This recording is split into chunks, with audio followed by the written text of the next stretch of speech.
General. Yeah. Hello and welcome. Andrew Destin here alongside Jason Mackey here from the Pittsburgh Post-Gazette.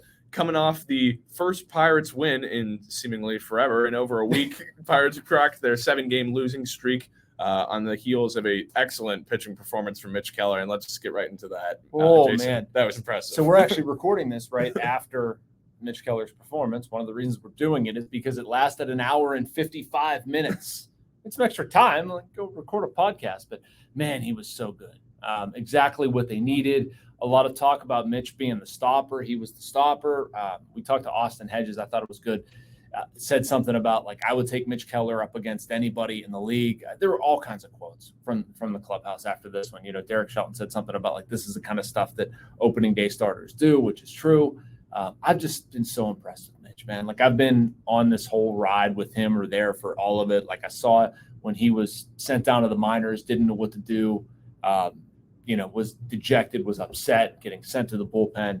And then here we are with a night like tonight, which I felt just truly special for him. Yeah, and it's I just have so much fun watching him throw the 3 different types of fastballs where he's coming. It's if I'm an opposing hitter, I don't know what I would be expecting. One's going to come at me straight, one's coming in, one's coming out. And it felt like he was just using all 3 of them masterfully. His off speed, everything was working against the Rockies. He has 6 pitches. Yeah, it's fun to watch. How did he get 6 pitches? I have no idea.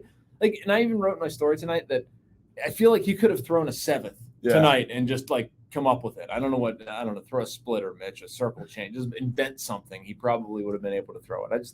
I can't believe that he has mastered 6 pitches. And let's step back for a second and just sort of give credit where it's due or look at this. This wasn't just one start. This has now been a year of this. He's a legit guy right now. Credit for that, number 1, goes to Mitch. But 2, the Pirates have done what they should do with this guy. I know my Twitter mentions tonight were filled up with, people saying I was happy I was wrong. I was wrong about Mitch. I was wrong. And everybody was wrong about Mitch. There's no shame in that. But I've been very impressed with how they've went about fixing it. Yeah, and it's so neat because, you don't often see that where it's a guy who gets, they institute something like, hey, the franchise-wide motive is we're all going to throw sinkers, we're all going to throw cutters or something like that. It's they tried all these sorts of things with Mitch and found the winning recipe was we're just going to use it all. We're just going to throw it all out there because you can throw any of these pitches and just mix them all in there and it works. You know what, though, man? To me, it wasn't about the number of pitches he was throwing or the type of pitches he was throwing. It wasn't. He was so beaten down and cautious and scared and whatever else you want to put in there. You question yourself. You don't know if this is the right thing to do. And I think what that sinker did was allow him to think differently about what he was doing. It gave him something that felt like he had an edge that he could bank on. And so you saw the sinker sort of unlock a lot of different things for him. And so he starts getting outs, he starts getting confident, and he starts actually finishing some of his breaking stuff. And then we've added layers to that, right? He's, we see the cutter, the sweeper, how the sinker looks, how the four-seamer was up a mile an hour today. Yeah. It was 96 and change. Velocity hasn't even been the biggest thing with him, but he's throwing so darn hard. They can bring the curveball out when he wants to. His changeup's gotten better. But the sinker was sort of the first one to me that kind of opened up the rest of it. Yeah, no, and it was impressive today, especially. You bring up the miles per hour there, especially on the 4-seam. And it was late in the game, too. No sign of tiring, right? He was at 96 pitches. And, you asked Shelty about it. He wasn't taking him out of that game. I had to. That was our first question. I said, was there any thought given to him? He said, no, effectively not. And thank God. I've had this conversation with a few people now, he better not have taken him out of that game. He deserved to stay in there. But to your point, Andrew, his stuff was as good at the end, if not better, than it was at the beginning. What did he finish retiring 10 in a row or something like that? Just absolutely incredible. We were joking on the way over here. It was a tough game to write. Yeah. It's you're having to file a running story, and I'm writing what's happening in the game. Well, nothing happened in the game until Rodolfo Castro homered. He hits the home run. You can't really write about him as the full game. He's certainly a part of the game story. You've got to write about Mitch as well. And then stinking Mitch goes and ends the game 15 minutes later. No, not seriously. But No, it's just a complicated one to write, but it was also a fun game to see, man. They had been needing a game like this for a long time. Yeah, and it's the offense still. I mean, not necessarily their best night, but Castro delivering a huge blast there. I mean, there's nights where, you can't waste a good outing, and the Pirates couldn't waste a good outing tonight. And yeah, the offense hasn't been showing up for them the last week or so, but they got just enough tonight, and Castro, the huge blast there. I mean, you can't say enough about that. What is he? I don't know. What is he? I want your best stab at what is he as a player? I don't know. I'll just use the adjective mercurial. I have no idea. One day mercurial. One day he's here. One day it's the most yin and yang, up and down. You can use that word until Shelton. I was going to say that is going to be a Shelton word, by the way. For anybody who doesn't know, I keep a list of advanced words that Derek Shelton drops in his pre and post game press conferences, and so he'll say, "Let me pull one here. This will be funny." But so I'll bring it out to Shelton here and there and remind him of it, and he knows about this list, and he's laughing. The last one he used was meritocracy on May 3rd in Tampa, and so he says something like that. I said, "It's going on the list." So mercurial, my friend, is going on the list. I also agree with you. Thank you. Good assessment. Yeah, it's an SAT vocab word. That's where that one comes from. That's right. Use it too much in my writing, probably, as some of you subscribers know. But he's just such a fascinating player in a lot of ways, because I think putting him back at second base defensively, that's probably his best spot. He's not an above average defender there, but getting him out of short, getting Chris Owings there helps a lot. That just makes a more natural flowing defense. But also offensively, he's had a good year in most metrics, but defensively there's been ebbs and flows. One day he's the king, one day he's the GOAT. It's every day is a different day in the Rodolfo Castro experience. You really don't know what you're going to get. I think that's it. I thought it was notable watching Chris Owings play shortstop, how much better he was than Rodolfo Castro at shortstop. Yep. Now, I'm not saying that Chris Owings is going to be an MVP. I saw the vitriol when I broke the story earlier today that Owings was coming up. People, oh, great, that'll snap a 7-game losing streak, and just going off the deep end with it. Like, that's not what we're propping up Chris Owings as. Like, Chris Owings is here to probably play a more responsible brand of defense at shortstop. I thought that was noticeable. Yep. I really like Rodolfo Castro as a player. I think he needs to play. I think he needs to be in there. But I think their shortstop defense has been bad. It really has. I mean, Castro has been out of place at short. I'm not sure Ji-Won Bae is the most reliable fielder you could have. Tucupita Marcano has rarely played over there. Mark Mathias is not the answer. Chris Owings has played 2,000 major league innings at shortstop. If nothing else, I know he's going to make the routine play. I have confidence in that, and I thought that was very noticeable. As for Castro, you got to let him ride it out, right? There's so much talent there. There's power in the bat. He's athletic. I like a lot of things he can do, but he's all over the map. I'll give him that. I mean, there's power, there's swing and miss, there's some dumb decisions, some unpredictable stuff, and then he just wows you at various times. Now, that was a ball that he should have demolished. I was surprised at where Freeland left that pitch, but, I mean, he still hit it over 400 feet, hit it a long way at a key time, so give the kid credit. Yeah, he's cranking them against lefties. Had the one a couple of weeks back. That's right. He's hit lefties very well. You're right. Kind of surprising, but with Castro, I guess I'll bounce off with this question, too. Some people have been asking me, Nick Gonzalez, when's it time for him? Yeah. And I know that's a good problem to have guys who are waiting in the rings that are pressing your major league ready guys. But with the way Castro's hitting, to me, it feels like, there's no question. This is Castro's second base job. For the most part, he's getting most of those innings. It's not Gonzalez's time yet. Put that on hold for a little bit. I'm curious for you, how do you kind of navigate that situation? Yeah, I mean, I think you need to give more runway to what they have now. I think you need to give more runway to Rodolfo at second base. And I think one thing that fans see and get upset about, and they want to see guys up there, which I understand. I mean, you're acting out of emotion and whatever. You want to see anybody who's productive, you're instantly going to say, you're coming up. Now, is Nick Gonzalez in a position to consistently contribute to the major league club? Probably not. As much as I want to think he is, I like Nick, and it would be a fun story to cover. It would make my job easier.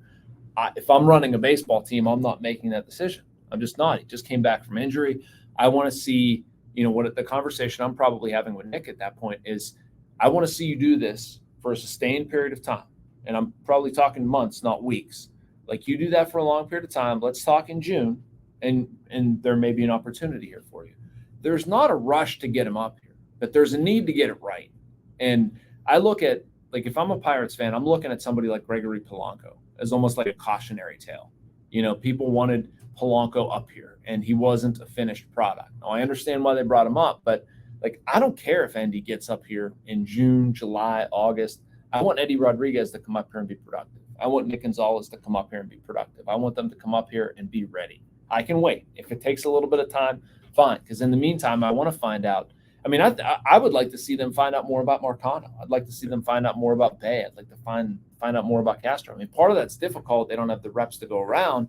But I would not introduce Gonzalez into the mix at this point. And to your point about the reps going around, yeah, it's a bad problem to not have O'Neal Cruz, but at least if there's a minor silver lining to that, it's you've got a few more reps to bounce around there. There's no silver lining. Yeah. That's what we're talking about. Yeah, there's none. Come on. But, I mean, having Chris Owings here, that helps you shore down that theoretically. The question with him has always just kind of been the bat. The glove's never been the issue there. But I guess that's kind of the reason he's here and why Matthias isn't, right? Because they're kind of opposite players in that aspect. Yeah, it's just you're a guy. You're filling out the roster. You can play a bunch of different positions. You're going to reliably make the plays that you're supposed to make. Nobody's expecting you to be an elite offensive performer. And that's what this is, right? Like, nobody's expecting Mitch Keller to go out there and throw 9 shutout innings every time. But you'd like your pitchers to go 5, maybe 6. You'd like your bullpen to be better constituted to go 7, 8, 9 if you get a lead. You need to hit a little bit. You need to get on base. You need to strike out less. Like, again, they're not asking for things that are outside the realm of possibilities. It's just they're not doing them right now. Prior to tonight, like, they're striking out a lot. They're making outs on bases. They're not making routine plays. Their pitchers aren't lasting long enough. And it's, they add up pretty quickly when you're a team like the Pirates. I mean, if you have, $150 million tied up in players who can, make up for those things, great. I mean, they're not that team. They're not even close to that team. So you have to do all those things right. You bring up the base running, and I can't believe we didn't get to that one yet either with tonight's game with Pirates. I mean, this is just one thing I've been meaning to ask you about this in any capacity, really, but just, they're a team that's been so successful running the bases, stealing bases for the large part of this season. But to what degree does that become risky? To what degree does that become irresponsible? I feel like the minute it doesn't work. Yeah, right. That's when it's stupid, when it stops working. We were talking about this in the press box. I mean, there are certain rules with running the bases that you need to adhere by, right? Like, I didn't have as much of a problem with Brian Hayes trying to get in scoring position in that situation. That's a risk I'm willing to take. When Castro bolted for home, this was the first game of the Blue Jays series. You're trying to score. I think there were 2 outs at that point. Yeah. I'm okay going there.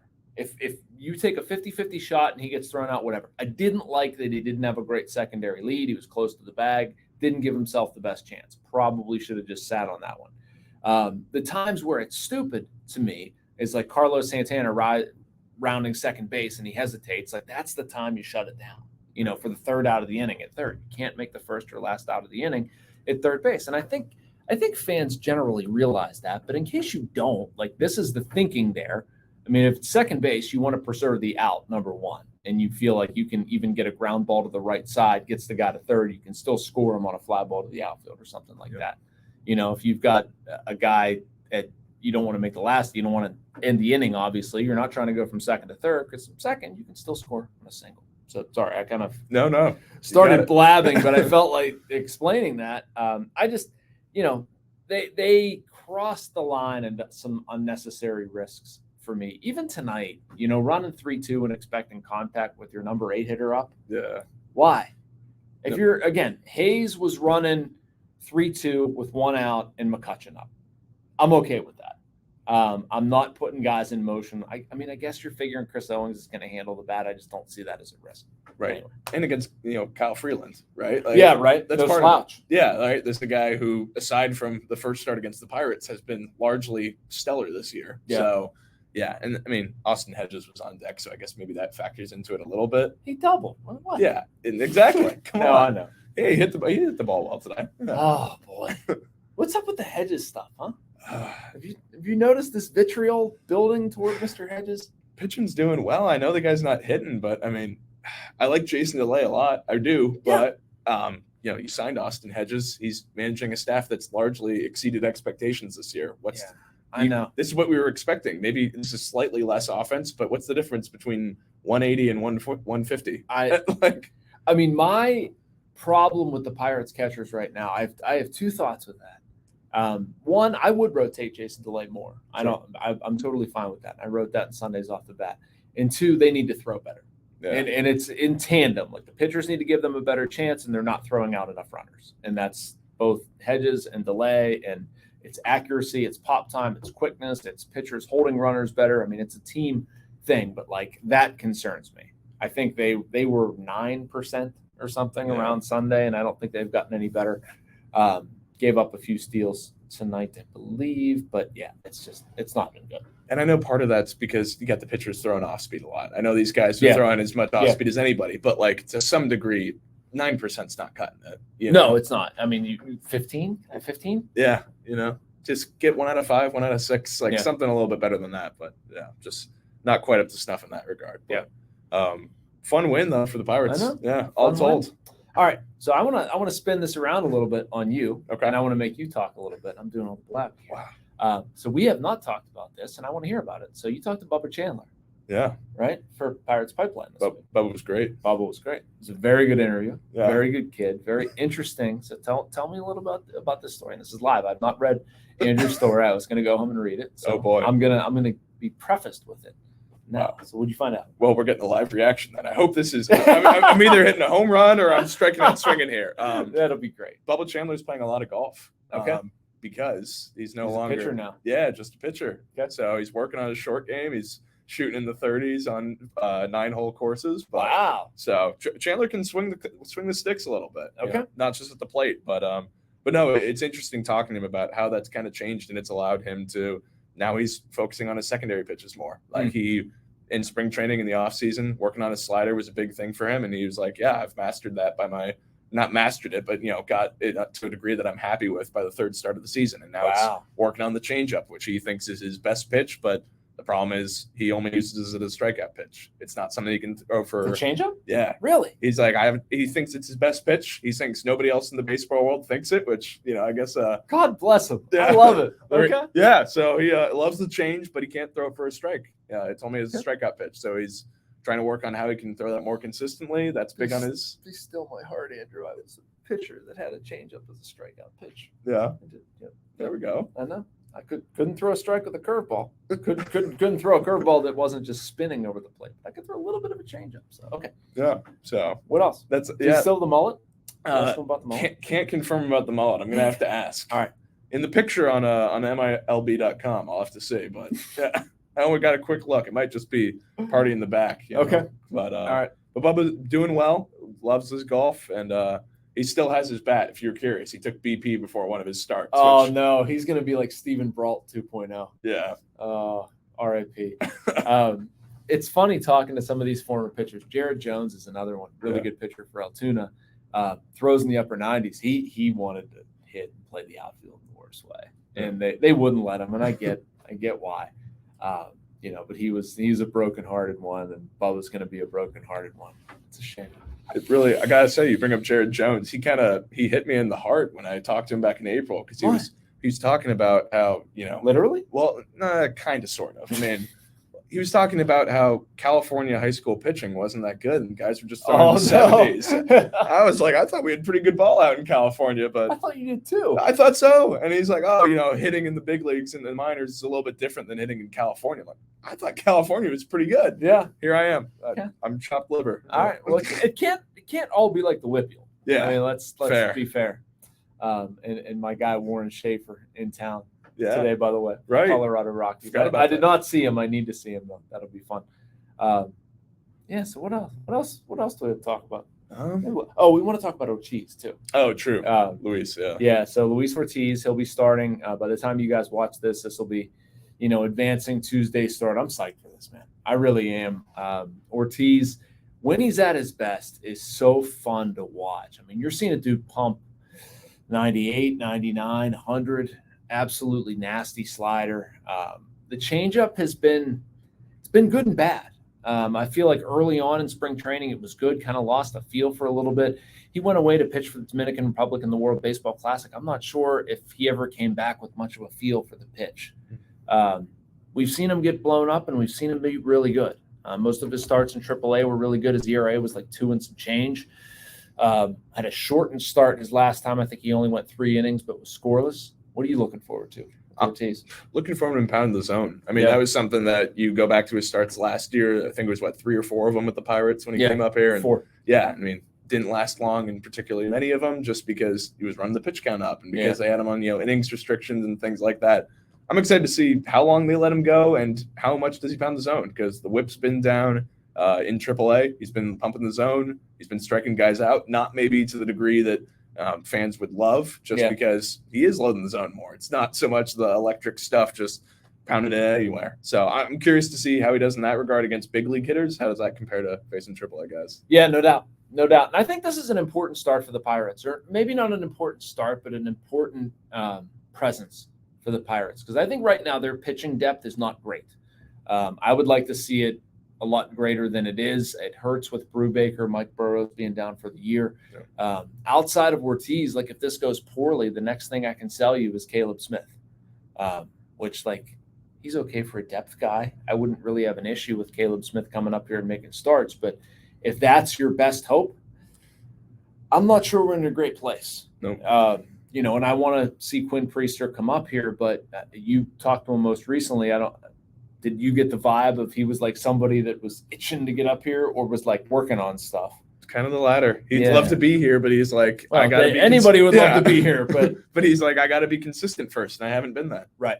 So he gets it as much as anybody. Yeah, so. No doubt. And there's no shame in not being ready. I feel like, the fan perception is like AA, okay, he's getting ready. If he's in AAA, the minute he does something good, call him up. Yep. No, not necessarily. Doesn't mean he's ready. So anyway, I think it's important because I want to see Ortiz come up here and give them a split for however long Velasquez is out. I talked to Vince today a little bit, and he said they don't necessarily have a concrete plan. He hasn't thrown, but he's not in pain. He expects in the coming days to learn a little bit more. Charrington said he was optimistic. We'll see about it. I mean, I think best case scenario, they get out of here with like a 15, 20-day, window of time missed for Vince. But if you're the Pirates, it would be very encouraging, especially like Johan Oviedo struggled a little bit. Rowanzi struggled a little bit in his last 2 starts, to get Ortiz up here and, proving that he belongs. Yeah. You bring up Contreras. I wanted to ask you about this. I mean, the curve ball. Yeah. Curve. I was not expecting that answer from him when I asked him about that. I mean, just least sliders he's thrown all year, most curveballs, and he seems pretty adamant about wanting to throw the curve. Okay. So let me dial it back a little bit. In 2021, I went to Akron to cover Altoona, and he had just come back from an forearm elbow something, which I still think about that trip a lot, because that trip was like Kanan Smith and Jigba, Jack Sawinski, G1 Bay, O'Neal Cruz, Rowanzi Contreras. It's like their entire team right now. I got to look in my old scorebook to see what those were. But so anyway, I think back to that time, and Rowe was throwing a lot of curveballs. And this year, even last year, he got really in love with the slider, and it's been great. It's been a highly effective pitch. But, I'm of the belief that I don't care what pitch you're throwing. If you're throwing at the major league hitters all the time, they're going to adjust. They're going to get to that pitch. And so I'm glad he started breaking it out, man. It's going to be a balancing act, but you know what? You got to be able to throw more than just fastball slider, especially in this case. His changeup's gotten better, but it's not to the point where it's going to be a true 3-pitch mix. The curveball is very good. Use it. Might as well. Yeah, and the change. My theory. Yeah, I mean, Shelty said about the change. It's a nice one where you can steal an out every now and then. Yeah, right. Just something else for somebody to think about. If you throw that 7% of the time, that's okay. I liked the curve though. I mean, I liked seeing it more. It was obviously Merrifield hit the homer off it, but other than that, it looked good. My issue with Rowe has been honestly some stuff that has bugged Keller before, where you can get ahead of guys, but you can't finish guys. Yeah. And we saw that come up in Rowanzi's last start, and his stuff's really good. It's certainly not a lack of ability, but it's, at those 1-2, 0-2 counts, can you put a guy away? Can you make a pitch where it needs to be? And more often than I think I'd like, or he'd like, or anybody would like, he's leaving it over the fat part of the plate. Dude, they're going to hammer that. And I know he's not doing it intentionally, clearly, but, I feel like that's the adjustment with Roanzi. When you get into those like huge counts, don't just put something there on a tee. Yeah. Last one I'll put on your plate though. Pitching depth. You bring it up. I mean, do you have any thoughts about going out and getting somebody, or were we putting? I'll get loose. Fine. No. Who are they gonna get? Yeah, I don't know. I was looking at that last night. This is how sick in the head we are. I don't know if Andrew does this. If you don't do it now, you will soon. Trust me. This was literally like 2:30 in the morning. I couldn't sleep, and I'm like, I wonder what starting pitchers are available right now. So I'm looking at like Chris Archer and these other guys, and I mean, there's nothing out there. No. There really isn't. Like I don't know what they could reliably do right now. That's one reason why I said I thought it was a pretty big thing for Ortiz. Maybe if you get to a point where you can make a deal, I would be reasonably okay getting something. But I don't think they're going to get anything, high level. No. If you've got a high level pitcher, what are you going to do? Be like, yeah, I've got a pitcher I'd really like to have make major league starts, and he's good. I'll give you Cal Mitchell for him. Yeah. Nothing against Cal, but I mean, it's like, yeah, I'm sure every team would take that trade. Absolutely. Right. Yeah. Right. And I shouldn't even say that for Cal. That's rude. It's just you're not going to take a guy that is in the minor leagues and like developing for a pitcher who's capable of getting major league outs. Yeah. So there's only so much they can do. Yeah, it's going to take multiple guys if you're going to do that, and who's going to sell somebody off in May. We're jumping it, but yeah, it's something to monitor. And you know what? To be fair, Andrew, like Charrington talked about this today. He said right now it's early for trades, and right now the focus is going to be on internal improvement. And he cited Luis Ortiz as somebody who could help them, and that got me thinking a little bit. Like Ortiz started out, I think, at Bradenton last year. Was at Altoona for the bulk of it. Yeah. Made a really quick ascent. Why can't somebody else do that? I think about Bubba Solomedo. I mean, it's probably a pretty big ask to have those guys come out and make starts there. Jared Jones could do it. Yeah. He was in camp, looked really good. Somebody like Kyle Nicholas, who's repeating Double-A, could he do it? Certainly has the physical ability. So I think they need somebody like that to kind of come out of nowhere, put themselves on even Osvaldo Bido, as odd as that might sound, like pitched really well in spring, has put up results intermittently pretty good at AAA. If he can find something, I'd like to see him up here at some point. So might get to that.